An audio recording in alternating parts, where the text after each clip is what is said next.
Morning students. आज हम लोग कोलाइडल सॉल्यूशन के अंतर्गत प्रॉपर्टीज ऑफ कोलाइडल सॉल्यूशन में इलेक्ट्रिकल प्रॉपर्टीज ऑफ कोलाइड्स हम लोग पढ़ेंगे। हम लोग ये जानते हैं कि कोलाइडल पार्टिकल्स पर या तो पॉजिटिवली चार्ज होते हैं या फिर इन पर निगेटिव चार्ज होते हैं। यही कोलाइडल पार्टिकल पर जो चार्ज उपस्थित होते हैं, इन्हीं के कारण कोलाइडल सोल का स्टेबिलिटी होता है। अगर मान लीजिए ये चार्ज नहीं हो तो कोलाइडल पार्टिकल जिनका आकार बड़ा होता है ये एसोसिएट कर जाएंगे और एसोसिएशन के फलस्वरूप इसके मास में वृद्धि हो जाएगा और ये क्या होंगे, ये कोआगुलेट या फिर प्रेसिपिटेट कर जाएंगे।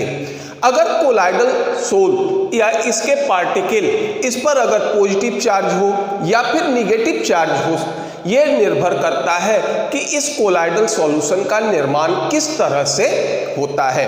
कोलाइडल पार्टिकल पर पॉजिटिव चार्ज भी हो सकते हैं, कोलाइडल पार्टिकल पर निगेटिव चार्ज भी हो सकते हैं।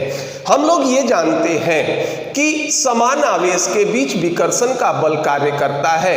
तो जब कोलाइडल पार्टिकल पर समान आवेश होगा तो ये एक दूसरे से विकर्षित होंगे और इसी विकर्षण के कारण इस कोलाइडल पार्टिकल या कोलाइडल सोल का अस्थायित्व होता है।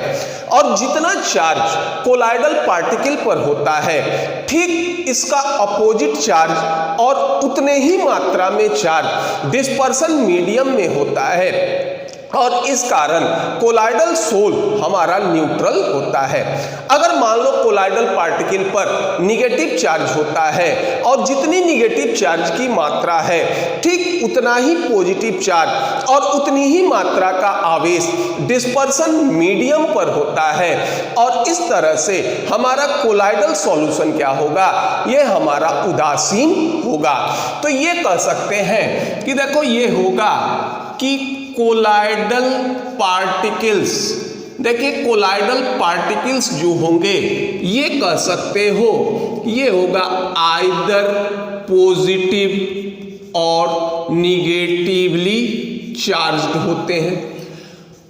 और ठीक ये कहोगे कि डिस्पर्सन मीडियम इसके पास ठीक इसका उल्टा और इक्वल चार्ज होता है। तो ये कह सकते हो, देखो डिस्पर्सन मीडियम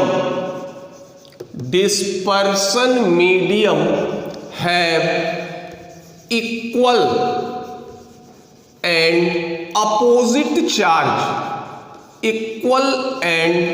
अपोजिट चार्ज और इसके कारण यही कारण होता है कि कोलाइडल सोल जो होंगे ये हमारे क्या होंगे, ये न्यूट्रल होते हैं। और कोलाइडल सोल के अस्थायित्व का भी यही कारण होता है कि इसके पार्टिकल क्या होंगे, ये चार्ज्ड होंगे।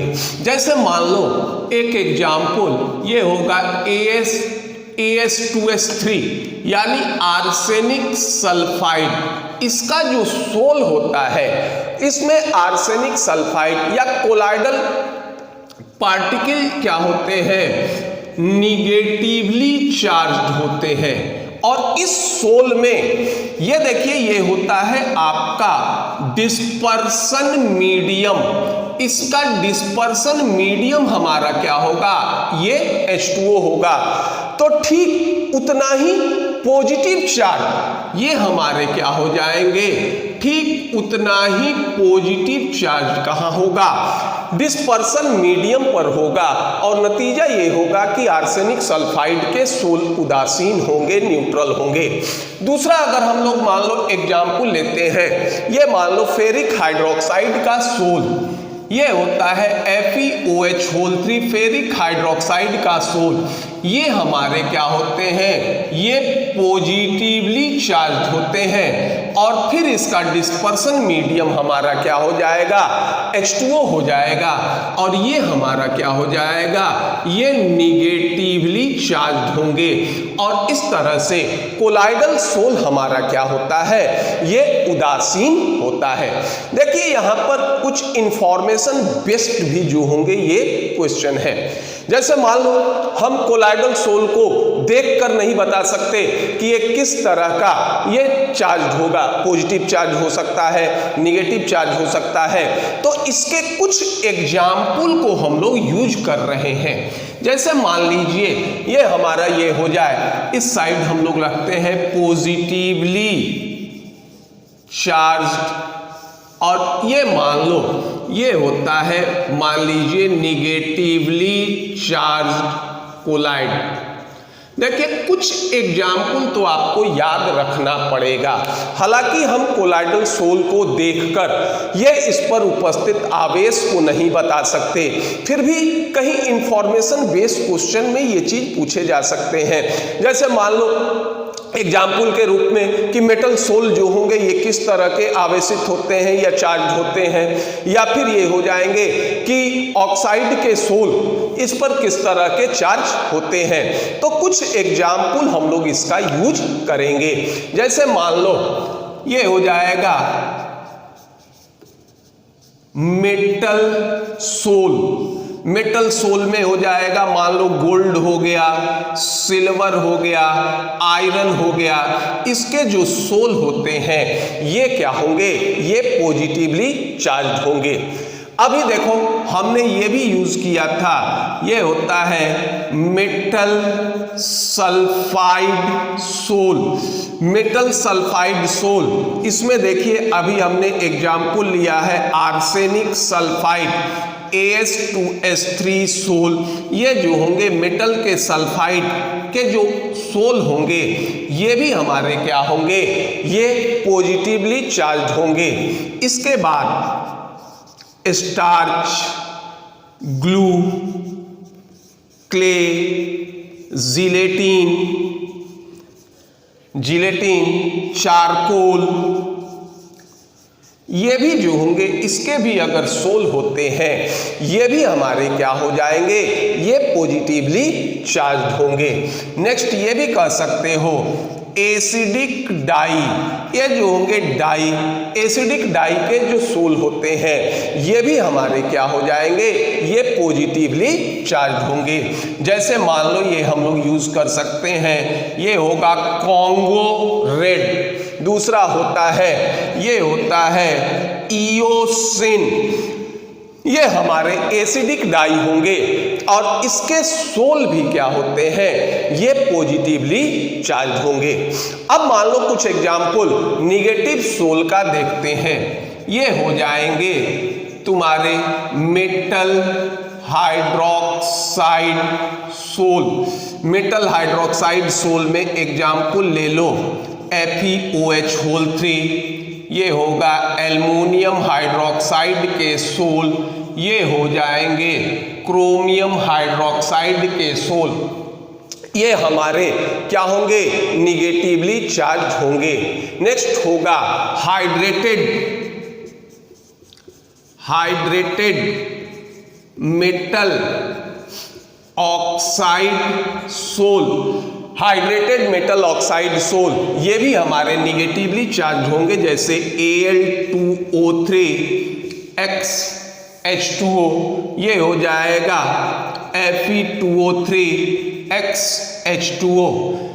फिर नेक्स्ट हो जाएगा हीमोग्लोबिन, ये भी हमारे क्या होते हैं, ब्लड भी हमारा निगेटिवली चार्ज होता है। इसमें हीमोग्लोबिन जो होंगे, ब्लड हमारा कोलाइडल सोल होता है, इसके भी पार्टिकल निगेटिवली चार्ज होते हैं। दूसरा ये होगा डाइज में बेसिक डाइज।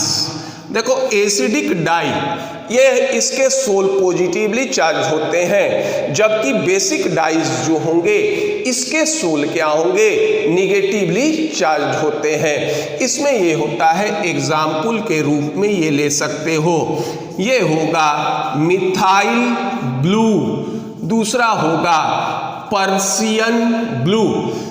इसके जो सोल होते हैं ये हमारे क्या होंगे, ये निगेटिवली चार्ज होंगे। तो इस तरह से कोलाइडल सोल, इसके पार्टिकल या तो पॉजिटिव चार्ज होंगे या फिर निगेटिव चार्ज होंगे। ठीक इसका equal and opposite charge dispersion medium में होगा और इनके कारण कोलाइडल सोल हमारे क्या होते हैं, ये उदासीन होते हैं। अब ये देखते हैं कि ये जो कोलाइडल सॉल्यूशन के पार्टिकल होते हैं, इस पर चार्ज किस तरह से एपियर हो जाता है। इसके चार्ज के एपियर होने के कुछ न कुछ कारण जरूर होंगे जिसके कारण ये चार्ज इस पर एपियर होते हैं। तो पहले इसको नोट डाउन कर लीजिए, फिर ये देखते हैं कि कोलाइडल पार्टिकल पर चार्ज किस तरह से उत्पन्न होंगे। अब देखते हैं कि कोलाइडल पार्टिकल पर चार्ज किस तरह से एपियर होते हैं। अब ये देखते हो ओरिजिन ऑफ चार्ज, ये देखते हैं ओरिजिन ऑफ चार्ज। अब यह है कि कोलाइडल पार्टिकल पर जो चार्ज एपियर होते हैं, इसको एपियर होने के बहुत सारे क्या होंगे, ये कारक होते हैं कि इस कारण से चार्ज एपियर होता है। तो इसमें जो मेन कारण होता है ये होता है partial adsorption of ion from sol. सबसे मेन कारण ये होगा जिसको नाम देते हैं partial adsorption, partial adsorption of ions from sol. जब कोलाइडल सोल का निर्माण होता है तो उस समय जो कॉमन आयन होते हैं ये कोलाइडल पार्टिकल पर एडजॉर्ब कर जाएंगे।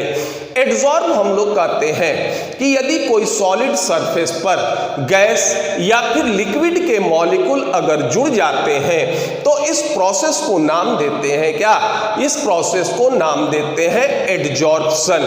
तो इसमें ये होता है कि आयनिक कोलाइड्स जो होंगे जब इनका प्रिपरेशन होता है तो जो आयन कॉमन होते हैं वो क्या होंगे, कोलाइडल पार्टिकल से जुड़ जाते हैं। जैसे मान लो या ये कह सकते हो कि आयोनिक कोलाइड्स, ये कह सकते हैं कि ionic colloid adsorb ion, adsorb ion common to its own, common to its own lattice, own lattice during क्या होगा, प्रिपरेशन, यानी बनाने के दौरान जो आयन कॉमन होंगे वो क्या होंगे, इस पर एडजॉर्ब कर जाएंगे।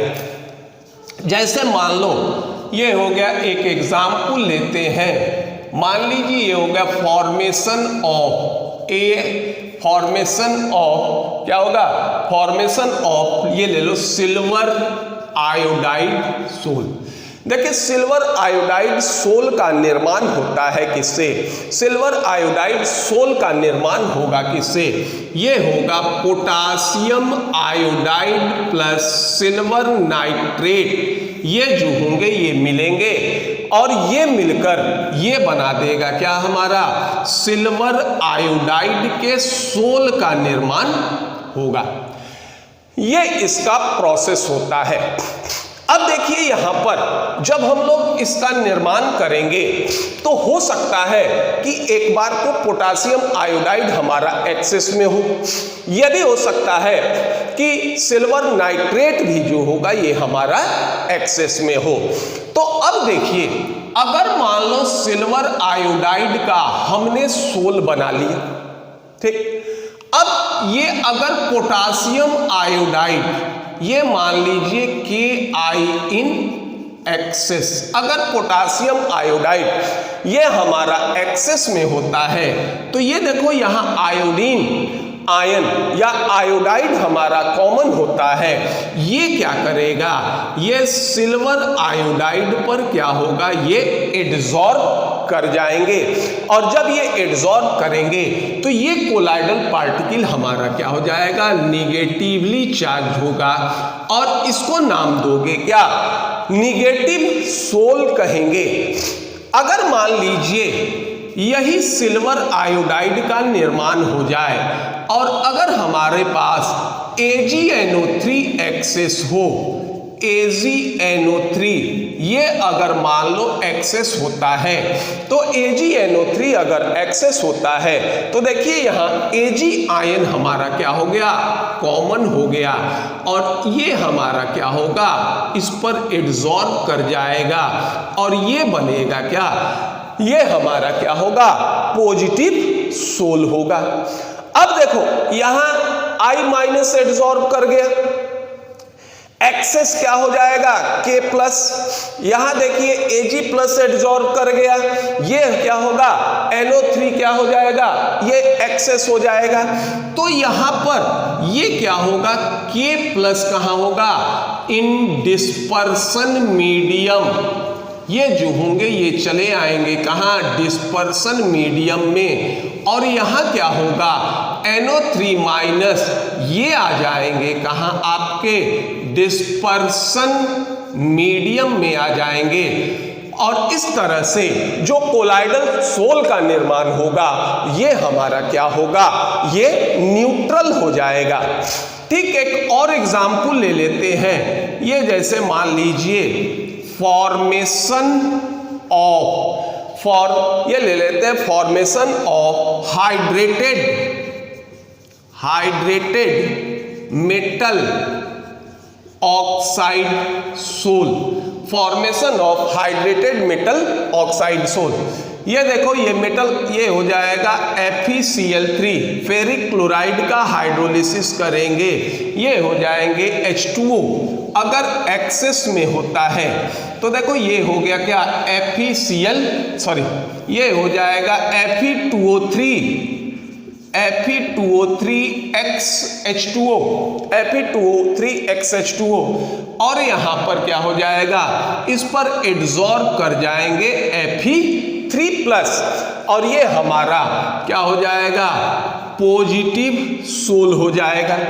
अब मान लीजिए ये FeCl3, अगर यहाँ हम लोग इसके सोल के निर्माण में NaOH अगर एक्सेस ले लेते हैं तो यहाँ पर Fe2O3XH2O ये एडजॉर्ब हो जाएंगे क्या, OH- एडजॉर्ब हो जाएंगे। और ये हमारा क्या होगा, ये निगेटिव सोल हो जाएगा। और इसके जो काउंटर पार्ट होते हैं, ये काउंटर पार्ट ठीक इक्वल एंड अपोजिट आयन ये कहाँ चले जाएंगे, इक्वल एंड अपोजिट आयन ये डिस्पर्सन मीडियम में चले जाएंगे। और इस तरह से हमारा कोलाइडल सोल क्या हो जाएगा, ये न्यूट्रल हो जाएगा। तो ये हमारा प्रोसेस होता है partial adsorption of ion from sol. ये हमारा मेन कारण होता है, मेन रीजन होता है कि कोलाइडल पार्टिकल पर किस तरह से आवेश उत्पन्न हो जाएंगे। अब पहले इसको नोट डाउन कर लीजिए, फिर ये देखते हैं कि इसके आवेश के कारण इसमें क्या परिवर्तन होगा। तो पहले इसको नोट डाउन कर लीजिए। अब देखिए कोलाइडल पार्टिकल, इस पर आवेश उत्पन्न हुआ किस तरह से हमने देख लिया। जो आयन इस पर एडजॉर्ब होते हैं, इसके काउंटर आयन क्या कर रहे थे, इसके काउंटर आयन जो थे ये क्या कर रहे थे, ये डिस्पर्सन मीडियम में चले जा रहे थे।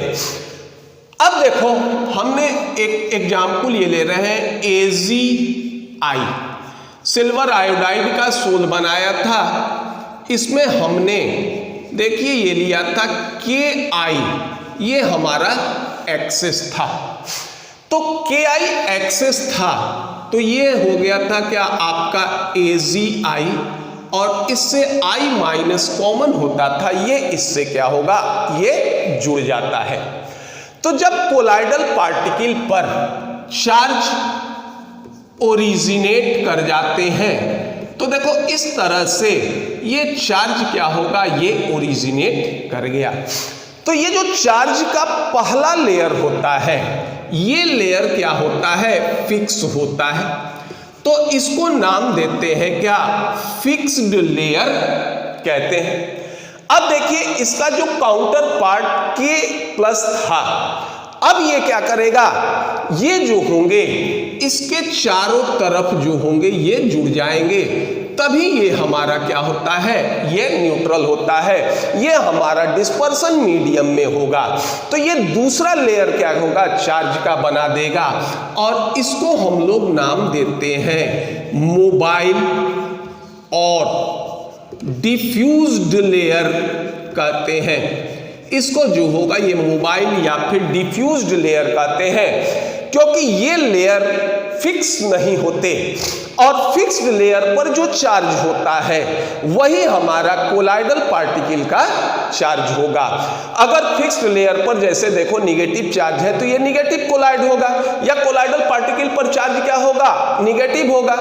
इसी तरह से अगर मान लो फिक्स्ड लेयर पर पॉजिटिव चार्ज होता है तो वो कोलाइडल पार्टिकल हमारे क्या होंगे, ये पॉजिटिव चार्ज होंगे। और जो दूसरा लेयर होता है जो इसको न्यूट्रल बनाएगा, जो डिस्पर्सन मीडियम में होगा, ये इसका अपोजिट होता है, ये फिक्स्ड नहीं होते, इसलिए हम लोग इसको नाम देते हैं क्या, मोबाइल और डिफ्यूज्ड लेयर कहते हैं। अब ये जो दोनों लेयर है, तो ये बोथ लेयर्स आर कॉल्ड, इसको हम नाम देते हैं क्या, हेल्महोल्ट्ज इलेक्ट्रिकल डबल लेयर कहते हैं। ये जो डबल लेयर होंगे इसको नाम दोगे हेल्महोल्ट्ज इलेक्ट्रिकल डबल लेयर कहते हैं। अब इसको तो नाम दे दिए क्या हम, हेल्महोल्ट्ज इलेक्ट्रिकल डबल लेयर। अब देखिए ये जो दोनों अपोजिटली चार्ज हैं, तो इसका भी कुछ पोटेंशियल होगा और इसका भी जो होगा ये कुछ पोटेंशियल होगा। अब इस दोनों के पोटेंशियल में जो अंतर होता है उसको नाम देते हैं क्या, इसको नाम देते हैं जेटा पोटेंशियल कहेंगे। तो ये कहलाता है कि ये कह सकते हो कि a difference of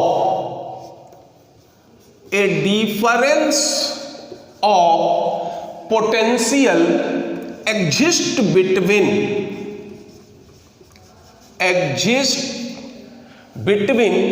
diffused layer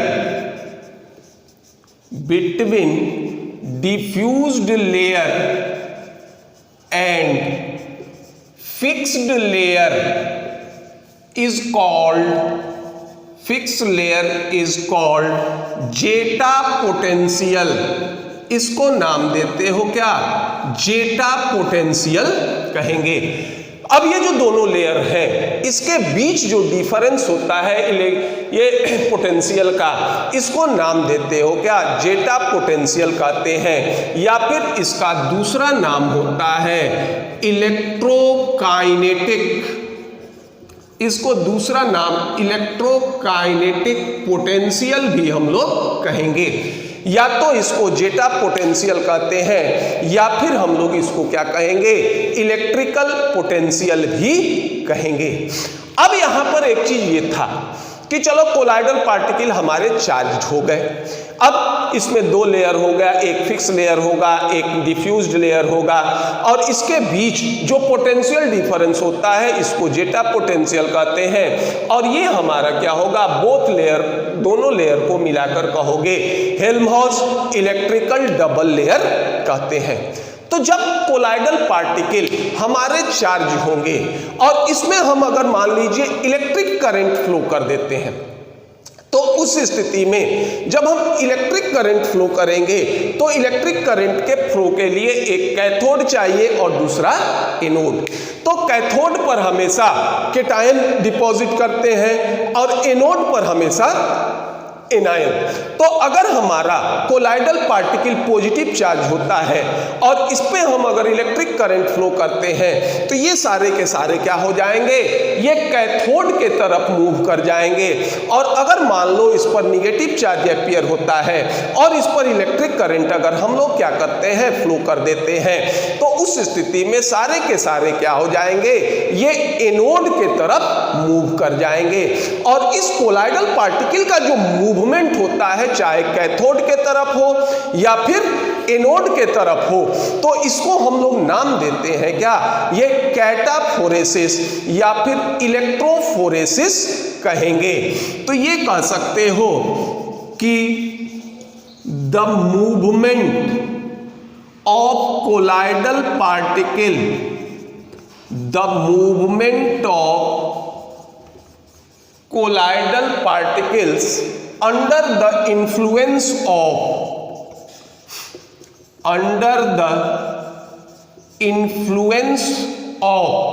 electric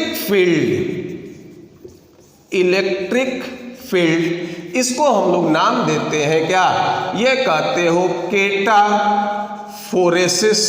कहते हैं, या फिर इसको कहेंगे क्या, इलेक्ट्रोफोरेसिस कहेंगे।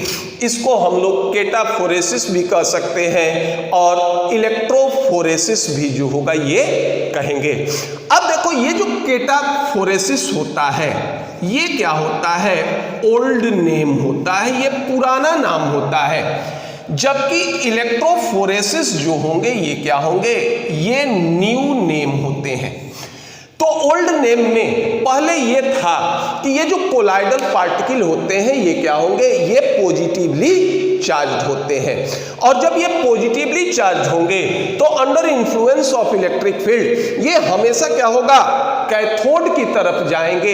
इसलिए हम लोग या इसलिए पहले इसका नाम कैटाफोरेसिस कहा गया था। लेकिन आज के समय में ये जानते हैं कि कोलाइडल पार्टिकल जो होंगे ये पॉजिटिवली चार्ज भी होंगे और निगेटिवली चार्ज भी होंगे। तो जब ये पॉजिटिवली चार्ज होते हैं तो इसका मतलब क्या होगा, ये under influence of electric field ये क्या होगा, कैथोड के तरफ। और अगर मान लो निगेटिवली चार्ज होते हैं तो under influence of electric field ये कहाँ जाएंगे, ये जाएंगे तुम्हारे एनोड के तरफ। तो उस स्थिति में कैटाफोरेसिस के जगह ये हम लोग जनरल टर्म यूज करते हैं, ये क्या होगा, इलेक्ट्रोफोरेसिस कहते हैं। तो ये जो कैटाफोरेसिस होता है ये ओल्ड नेम होता है और इलेक्ट्रोफोरेसिस जो होगा ये हमारा क्या होगा, ये जनरल नेम होगा। तो ये कह सकते हैं कि in earlier times it was assumed that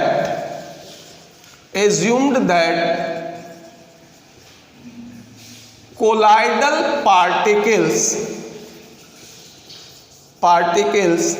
contains only positive charge, ये जो होंगे only positive charge, so it called कैटाफोरेसिस। और ये हो जाएगा, ये कहोगे कि नाउ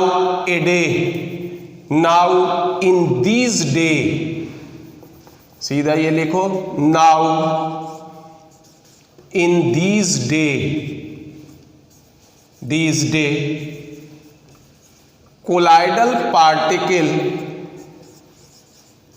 पार्टिकल्स इज पॉजिटिव और निगेटिव चार्ज्ड। और इसलिए ये हमारा कैटाफोरेसिस नहीं बल्कि इसको हम लोग यूज करेंगे क्या, ये कहेंगे इलेक्ट्रोफोरेसिस कहेंगे। तो पहले इसको नोट डाउन कर लीजिए। हमारा इलेक्ट्रोफोरेसिस था, तो इलेक्ट्रोफोरेसिस इसको हम दो भाग में बांट देंगे। अगर मान लो पॉजिटिव चार्ज है तो अगर मान लो ये कह सकते हो पॉजिटिवली चार्ज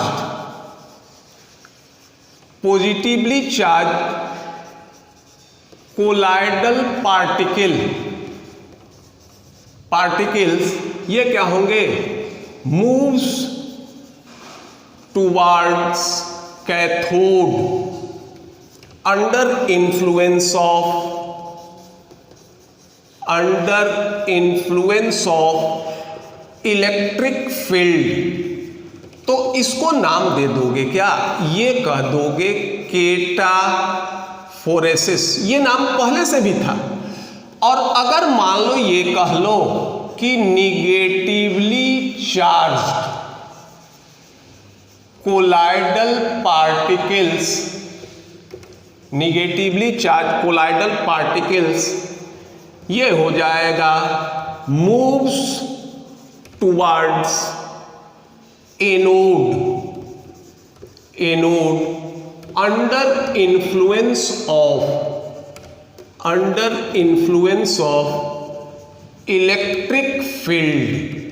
तो इसको हम लोग एनाफोरेसिस भी जो होगा ये कह सकते हैं, और इसको एनाफोरेसिस कहेंगे। तो इलेक्ट्रिक फील्ड के इन्फ्लुएंस में अगर पॉजिटिवली चार्ज कोलॉइडल पार्टिकल होंगे तो कैथोड के तरफ, और निगेटिवली चार्ज होंगे तो एनोड के तरफ। अब ये होता है कि अब ये स्थिति था कि मान लो जिस pH पर ये कोलाइडल पार्टिकल ना तो एनोड के तरफ और ना ही कैथोड के तरफ मूव करते हैं, इसको नाम देते हो क्या? Iso electric point. और आइसो इलेक्ट्रिक पॉइंट में क्या होगा? सीधा ये कह सकते हैं कि colloidal particles does not moves either on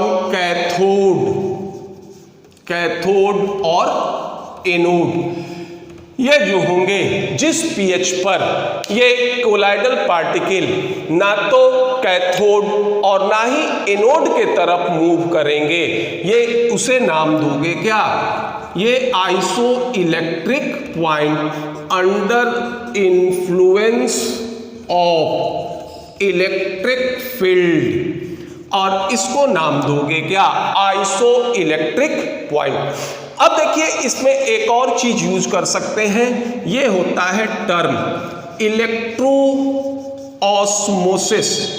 अब देखो इलेक्ट्रो ऑस्मोसिस जो होगा ये क्या होता है? ऑस्मोसिस में क्या होता है कि सॉल्वेंट के मॉलिक्यूल ये लोअर कंसंट्रेशन से हायर कंसंट्रेशन के तरफ मूव करेंगे। तो जो कोलाइडल सोल होता है उसमें सॉल्वेंट क्या होते हैं? ये होंगे क्या? Dispersion medium. और ये कहे थे कि जो कोलाइडल पार्टिकल पर चार्ज होते हैं उसका अपोजिट चार्ज और इक्वल चार्ज क्या होता है? डिस्पर्सन मीडियम पर होता है। तो अब अगर मान लो हम लोग कोलाइडल सोल को क्या करें, ये under influence of electric field अगर रखते हैं, तो अगर डिस्पर्सन मीडियम पर चार्ज हमारा पॉजिटिव होता है तो ये डिस्पर्सन मीडियम के जो पॉजिटिव आयंस होते हैं ये क्या करेंगे? Under influence of electric field ये कैथोड के तरफ मूव कर जाएंगे, और अगर इनका निगेटिव चार्ज होता है तो ये under influence of electric field ये क्या होंगे? ये एनोड के तरफ मूव कर जाएंगे।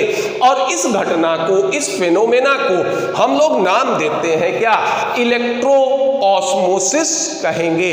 यहीं पर एक सिमिलर टर्म याद करो हम यूज करते थे, डिफ्यूजन। तो ऑस्मोसिस और डिफ्यूजन में अंतर यह है कि ऑस्मोसिस में सॉल्वेंट के मॉलिक्यूल का ट्रांसफर होता है और डिफ्यूजन में सॉल्यूट के मॉलिक्यूल का ट्रांसफर होता है। ऑस्मोसिस में हमेशा सॉल्वेंट के मॉलिक्यूल लोअर कंसंट्रेशन से हायर कंसंट्रेशन में जाते हैं, जबकि डिफ्यूजन में हमेशा सॉल्यूट के मॉलिक्यूल हायर कंसंट्रेशन से लोअर कंसंट्रेशन में जाते हैं। तो इस तरह से इसको हम लोग क्या करेंगे? डिस्पर्सन मीडियम में under influence of electric field इसको आइदर कैथोड और एनोड के तरफ शिफ्ट कर लेंगे। और केटाफोरेसिस और एनाफोरेसिस में हम लोग क्या करते हैं? कोलाइडल पार्टिकल का शिफ्टेंस क्या करेंगे? कैथोड या एनोड के तरफ कर देंगे। अब देखो अगर कोलाइडल पार्टिकल चाहे कैथोड या एनोड के तरफ शिफ्ट करते हैं तो इनका चार्ज क्या होगा? ये होगा डिस्चार्ज होगा। और जैसे जैसे कोलाइडल पार्टिकल पर चार्ज समाप्त हो जाएंगे ये कोलाइडल पार्टिकल एसोसिएट करेंगे और आफ्टर एसोसिएशन इसका मास बढ़ जाता है और ये क्या होंगे, ये सेटल डाउन कर जाते हैं और इस प्रोसेस को हम नाम देंगे क्या, कोआगुलेशन कहेंगे। और ये कोलाइडल सोल जो होते हैं ये क्या होंगे, ये समाप्त हो जाते हैं। तो अगर मान लो कोलाइडल सोल को अगर अधिक समय तक इलेक्ट्रिक फील्ड में रखा जाए तो ये क्या करेंगे, ये कोआगुलेट कर जाएंगे। तो ये हमारा origin of charge on colloidal particle का मेन जो होगा ये नियम होगा। इसके अलावा और भी नियम होते हैं जिसको हम लोग देख रहे हैं, पहले इसको नोट डाउन कर लीजिए। अब अन्य मेथड ये कोई विशेष इंपॉर्टेंट मेथड नहीं होते, मेन ओरिजिन ऑफ चार्ज के यही प्रोसेस या मेथड होते हैं। दूसरा देखो मेथड होता है जिसको नाम देते हैं, ये होता है फ्रैक्शनल इलेक्ट्रिफिकेशन। दूसरा होगा जिसको नाम देंगे फ्रैक्शनल इलेक्ट्रिफिकेशन कहते हैं। फ्रैक्शनल इलेक्ट्रिफिकेशन में ये होगा कि डिस्पर्स्ड फेज और डिस्पर्स मीडियम इसके जो पार्टिकल्स होते हैं ये एक दूसरे से क्या होंगे, म्यूचुअली जो होंगे ये रगड़ खाएंगे या ये कहो रबिंग, इनके बीच जो म्यूचुअल रबिंग होता है इसके कारण इस पर चार्ज उत्पन्न हो जाता है। जैसे मान लो डिस्पर्स फेज और डिस्पर्स मीडियम ये दोनों के पार्टिकल क्या होंगे, ये चार्ज होंगे। अब ये पार्टिकल तो स्टैटिक नहीं रहेगा, ये मूवमेंट में रहेगा। जब ये मूव करते हैं तो डिस्पर्स फेज के पार्टिकल डिस्पर्सन मीडियम से कोलाइड करेंगे और इसके कारण इस पर चार्ज क्या होगा, ये अपीयर हो जाता है। तीसरा कारण ये होगा, ये भी कुछ मामलों में इंपॉर्टेंट होता है जिसको नाम देते हैं, ये कहलाता है डिसोसिएशन ऑफ मॉलिक्यूल्स followed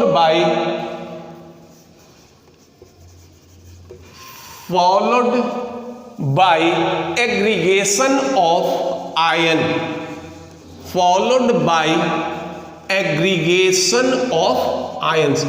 देखो इसको हम लोग पहले भी जो होगा ये पढ़े हैं और ये पढ़े थे देखो मिसाइल्स में। जैसे मान लो हमारा सोप होता है, ये होता है इस तरह से, ये हो गया sodium salt of carboxylic acid. अब इसका अगर आयोनाइजेशन होता है तो ये होगा RCOO- प्लस Na+।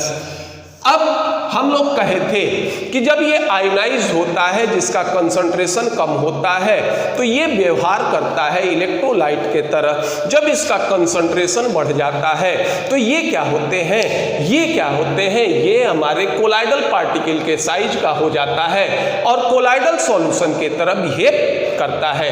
देखिए यहाँ पर R हमारा क्या होगा, एल्काइल समूह होगा, ये नॉन पोलर होता है और ये हमारा क्या होगा, पोलर होंगे। तो जब इसका कंसंट्रेशन बढ़ता है तो कंसंट्रेशन जब बढ़ेगा तो ये जो एल्काइल समूह होते हैं ये एल्काइल समूह क्या होंगे, ये आ जाएंगे आपको किस तरफ, ये जो होंगे ये सेंटर के तरफ आ जाएंगे और ये जो चार्ज होता है ये हमारा क्या हो जाएगा, ये पेरिफेरल एरिया पर आ जाते हैं। ये तुम्हारे क्या होंगे, ये पेरिफेरल एरिया पर आ जाते हैं और इसको हम लोग नाम देते हैं, याद करो क्या, इसको मिसेल्स कहते हैं। और इस तरह से ये देखिए जब हमारा इस तरह का था, ये एल्काइल समूह हमारा नॉन पोलर, ये हमारा पोलर, अगर इस रूप में रहेगा तो इस पर कोई चार्ज नहीं होंगे, ये काउंटर पार्ट Na+ से क्या होंगे, संतुलित हो जाएंगे। जब ये एसोसिएट करेंगे तो नॉन पोलर एल्काइल समूह सेंटर पर आ जाएंगे और ये क्या हो जाएंगे, ये पेरिफेरल एरिया में आ जाएंगे, इनका आकार बढ़ जाएगा और ये कोलाइडल पार्टिकल के साइज यानी 10 एंगस्ट्रॉम से लेकर 10,000 एंगस्ट्रॉम के बीच हो जाएंगे और इस पर चार्ज क्या होगा, निगेटिव चार्ज अपीयर हो जाएगा। यह तीसरा कारण होता है। चौथा और लास्ट कारण इसका ये होगा कि dissociation of the molecular electrolyte adsorb on the surface of particle. ये हो जाएगा कि dissociation of the molecules, dissociation of the molecules electrolyte adsorb on the surface of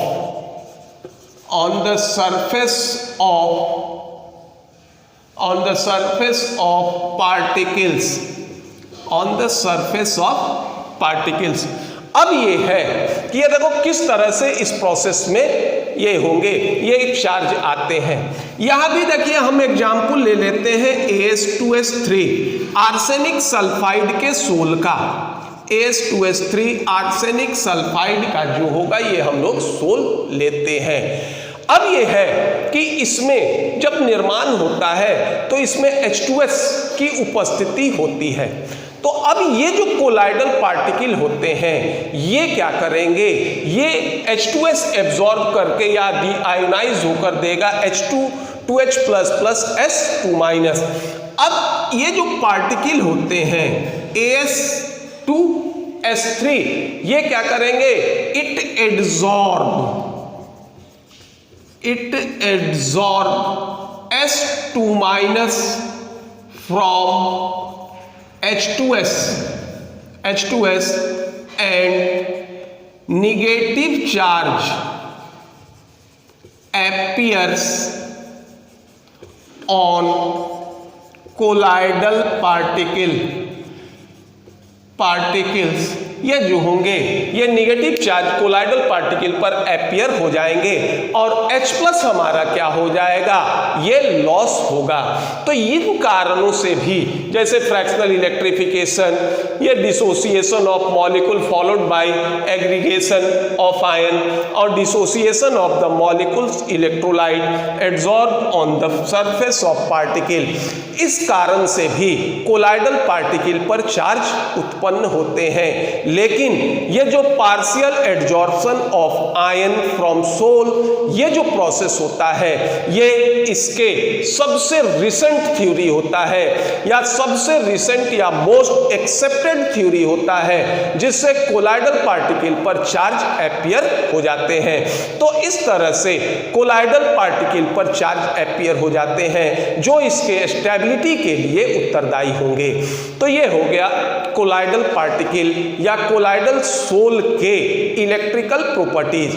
अब इसके देखिए अब आगे क्या करेंगे कि ये जो चार्ज है इसको हम क्या करेंगे, डिस्चार्ज कर देंगे।